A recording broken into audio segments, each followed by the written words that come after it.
Minhas saudações a todos. Hoje eu quero trazer um tema que eu considero relevante para esse momento. Eu tenho observado uma certa controvérsia em relação à submissão das igrejas às autoridades políticas. Nem preciso dizer, que esse momento é um momento que determinações políticas têm afetado praticamente todas as áreas da sociedade, incluindo as igrejas. E há sim uma divisão, uma polarização na opinião, se a igreja deve concordar com certas coisas que a política tem determinado. E eu vejo nessa discussão muita gente utilizando-se de Romanos 13, que é uma passagem onde Paulo ele fala que nós cristãos devemos nos sujeitar às autoridades. As autoridades elas foram instituídas pelo próprio Deus. É interessante examinar essa passagem, é isso que eu quero fazer aqui hoje de forma breve. Se a gente procurar em Romanos 13, nos versos que ele trata sobre como devemos agir diante das autoridades, você não vai encontrar em nenhum versículo ele falando de alguma situação específica onde podemos ser, por assim dizer, insubmissos. Todo o posicionamento dele nessa passagem é sempre em prol da submissão cristã às autoridades. Ok, mas ainda assim devemos nos perguntar, Paulo está ensinando uma submissão incondicional ao poder das autoridades? Alguns vão achar que sim, mas eu aqui vou defender que não. Embora, como eu falei, não há nenhum verso aqui onde ele especifique uma situação onde não se deve obedecer às autoridades, nós devemos entender bem o contexto aqui, entender quais são as intenções de Paulo aqui.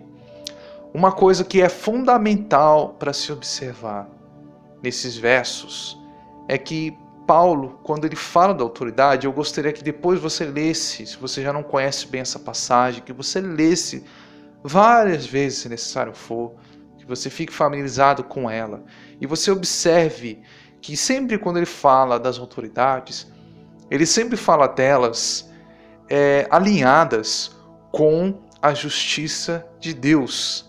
Ele fala da autoridade exercendo punição contra o mal. Ele não está falando de autoridades que se levantam contra inocentes. Ele não fala de autoridades corruptas. Ele não está falando da autoridade contrariando o senso de justiça que Deus tem. Mas ele vai trabalhar as autoridades como sendo ministras de Deus para o nosso bem. Então ele fala delas ministrando a justiça de Deus na sociedade, a retidão de Deus na sociedade. Isso é interessante, porque Deus, desde que criou o ser humano, ele foi delegando poder, autoridade e domínio ao homem. Isso já começa com Adão e Eva. E à medida que a civilização humana vai se desenvolvendo, vai se aprimorando, isso permanece de pé. Então, Deus, ele exerce sua autoridade, sua vontade, também através das suas criaturas. Isso é um ponto muito interessante.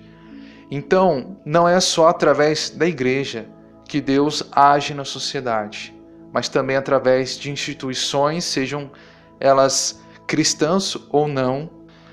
Aqui Paulo ele não cria nenhuma restrição em relação a que tipo de autoridade a gente tem que obedecer. A questão é o seguinte, através de instituições, de governos, de juízes, Deus ele exerce justiça na terra. O importante a se observar é que não só o povo de Israel, tendo ali a revelação de Deus, uma lei criada pelo próprio Deus nos dias de Moisés, não só Israel seguia a certos padrões bíblicos, como também outros povos que não tiveram esse mesmo contato, nessa intensidade, que Israel teve com Deus, não tiveram uma aliança, vamos assim dizer, com Deus, mas em outros sistemas de leis na antiguidade, você já vai observar que em muitos pontos eles se assemelham aos 10 mandamentos, não em tudo, mas há muitos pontos. Por exemplo, praticamente todos os povos vão entender que matar é errado, que roubar é errado e outras coisas mais. Então tem coisas que estão, vamos assim dizer, enraizadas na consciência do ser humano. Tendo ele recebido uma lei nas tábuas ou não, ele demonstra na sua alma, no seu coração, como Paulo fala, as normas da lei de Deus, mesmo não tendo recebido a lei de Moisés, mas demonstra no seu coração que existe um certo e um errado a ser evitado ou a ser feito. E isso é interessante, porque é uma graça de Deus no mundo para realmente ele poder exercer sua vontade, poder refrear certas coisas, poder evitar umas e punir a outras. Nesses versos de Romanos 13, ele fala muito nos termos de punição. Repare bem que ele fala quase nos termos de punição, que as autoridades estão ali para exercer a punição contra aquilo que for um mal na sociedade. E isso condiz com a vontade de Deus. Então, resumindo, Paulo, a autoridade que ele apresenta nessa passagem é a autoridade alinhada, é a autoridade exercendo, ministrando a vontade de Deus, a justiça de Deus na sociedade. Não era a intenção de Paulo nessa passagem levantar a questão de quando as autoridades se corrompem, que nós sabemos que o ser humano se corrompe, que nem sempre o ser humano fica nos limites estabelecidos por Deus, da mesma forma como há igrejas que também exercem uma autoridade espiritual, mas nem todas, infelizmente, ficam realmente alinhadas com Deus o tempo inteiro. Da mesma forma, toda forma de autoridade que foi entregue nas mãos do homem, houve desvio em todos os aspectos, certo? Mas Paulo está aqui chamando a atenção para o aspecto positivo. O poder secular, ele tem um aspecto positivo, ele também está exercendo, há coisas ali que estão alinhadas com Deus. Porém, não era a intenção de Paulo aqui levantar o outro lado da moeda. Quando as autoridades são corruptas, quando elas favorecem justiça, quando elas perseguem os cristãos, por exemplo, ele não está levantando aqui o aspecto da corrupção. Então, quando se trata de qual é o lado bom, qual o propósito, o proveito pelo qual Deus deu autoridade aos homens, Romanos 13 é uma ótima passagem. Agora, essa passagem aqui, ela não vai responder como nós devemos lidar com a corrupção, com a injustiça, com a oposição a Deus, com a oposição aos santos, com a opressão. Essa passagem não serve para isso.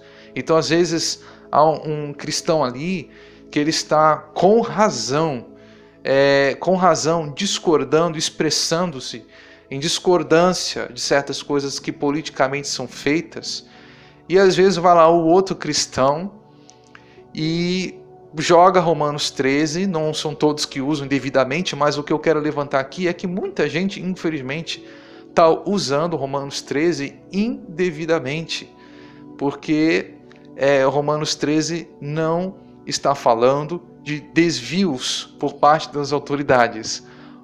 A autoridade pode ser um incrédulo, pode até mesmo ser um ateu, mas ele pode seguir certos padrões de conduta alinhados com Deus. Então não se trata de se o governante é crente ou não é. Não é isso que está em discussão. Nós devemos nos sujeitar não importando esses detalhes. Quando o cenário é outro, aí nós devemos analisar outras passagens bíblicas. Por exemplo, os apóstolos, quando autoridades religiosas pressionaram eles para eles não pregarem mais o evangelho, eles deram uma resposta que é interessante, que é: Importa mais agradar a Deus do que aos homens. Isso é interessante. Isso resume a essência de quando nós estamos numa situação conflituosa, que importa mais agradar a Deus do que aos homens. Na própria Bíblia, Deus, por exemplo, usou grandes servos dele para confrontar reis, autoridades que estavam no erro. Há lugares onde ser cristão já é um ato de rebeldia, porque vai contra a tradição local, contra a determinação de uma ideologia política, às vezes. Então, não tem como nós termos obediência incondicional às autoridades, certo? A Bíblia está cheia de exemplos em que pessoas tiveram que optar entre ou agradar a Deus ou agradar aos homens. E no fim dos tempos, isso vai ser uma questão cada vez mais relevante. Nós vamos ser cada vez mais desafiados a escolher entre Deus ou escolher certas determinações que contrariam, tá? Não estou dizendo que tudo que os governos fazem é errado, é contrário a Deus. Há um aspecto positivo, sim, e essa passagem de Romanos 13 evidencia que há um aspecto positivo, mas ele aqui não está tocando no aspecto negativo. Como reagir diante do aspecto negativo? Essa é uma reflexão que a gente tem que fazer. Para realmente você entender o que eu quero aqui dizer, eu destaquei um trecho de um comentário bíblico, Romanos, introdução e comentário feito pelo F.F. Bruce, e eu gostaria que você lesse esse comentário. O autor, ao comentar sobre o segundo verso de Romanos 13, que diz: aquele que se opõe à autoridade resiste à ordenação de Deus, ele assim diz, abre aspas, poucos dizeres do Novo Testamento sofreram tantos abusos como este, fecha aspas, diz Oscar Cullmann. Ele pensa principalmente no abuso de justificar a submissão passiva aos ditames de governos totalitários. O contexto próximo, bem como o contexto geral dos escritos apostólicos, esclarecem que o Estado tem direito de exigir obediência somente dentro dos limites dos propósitos para os quais foi instituído por Deus. Em particular, não só se pode, mas se deve resistir ao Estado quando este exige lealdade devida exclusivamente a Deus. A obediência que o cristão deve ao Estado jamais é absoluta, mas no máximo é parcial e contingente. Segue-se que o cristão vive sempre numa tensão entre duas reivindicações rivais, que em certas circunstâncias a desobediência à ordem do Estado pode não somente ser um direito, mas também um dever. Esta sempre foi uma doutrina cristã clássica, desde que os apóstolos declararam que deviam obedecer a Deus antes que aos homens. Se você gostou desse vídeo, eu peço que você então compartilhe ele e que você se inscreva no canal. Ajude esse canal a crescer, ele está se iniciando. Que você dê essa força, esse apoio. Deus abençoe vocês. Se você quiser deixar o seu comentário ou também deixar perguntas, eu vou ter todo o prazer de ler e atender você. Deus abençoe vocês. Amém.